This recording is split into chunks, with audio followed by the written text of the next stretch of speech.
Okay, let's check out the rocket. Ewan ko sino. Oh. Daddy, gusto ko pakita sa'yo yung rocket, oh.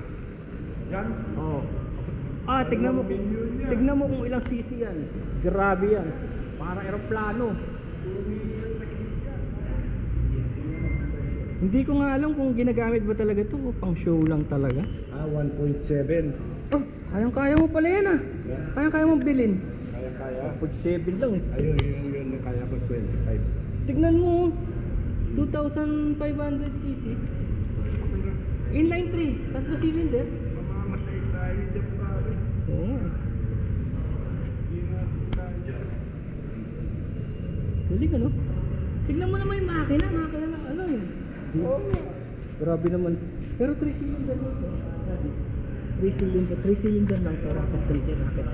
Magugulat ka kung bakit 3 cylinder lang to, pero ang laki-laki. Samantalang yun ay 3 cylinder din yun.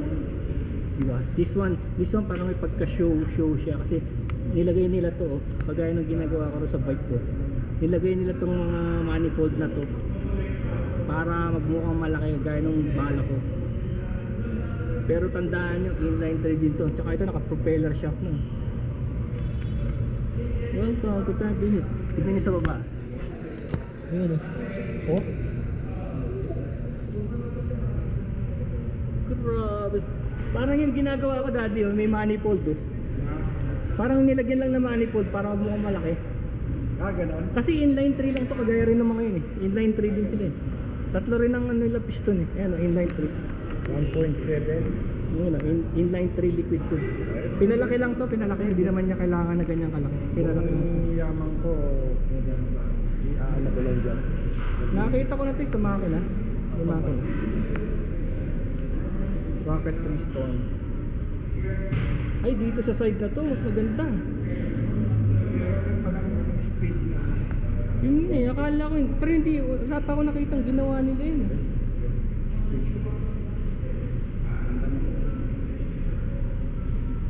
Tanong mo nga daddy kung gawa to ng Badja. Hindi pa yan siguro. Tanong mo kung ginawa na ng Badja to. Kasi ba't same name? Speed, oh. Tignan natin yung malalaman natin yung dry weight. Ay yung wet weight.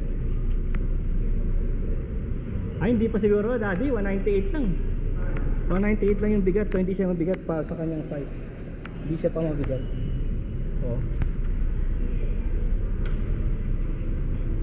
Okay, tignan natin yung kabilang side nito. Kasi yung kabilang side mas maganda, eh. Tignan natin, oh. Ayan, oh. Ayan yung kabilang side, eh. Tignan nyo, oh. Each piston nilagyan ng sariling exhaust. 3-in-1. Ganyan ang itsura ng inline. Kung gusto nyo makakita ng inline, ganyan ang itsura nya. Mas space saving. Ah, kape? Mas space saving yung ano, yung inline kaysa sa V. Kasi V, di ba nakabuka ka nakaganon? Ito hindi, naka-inline sila. Parang nagbibidal. Kasi wala ka. Ano sir, ano bibili natin? Kaya, dito ba? Dito. Tayo ko lang po yung NTT.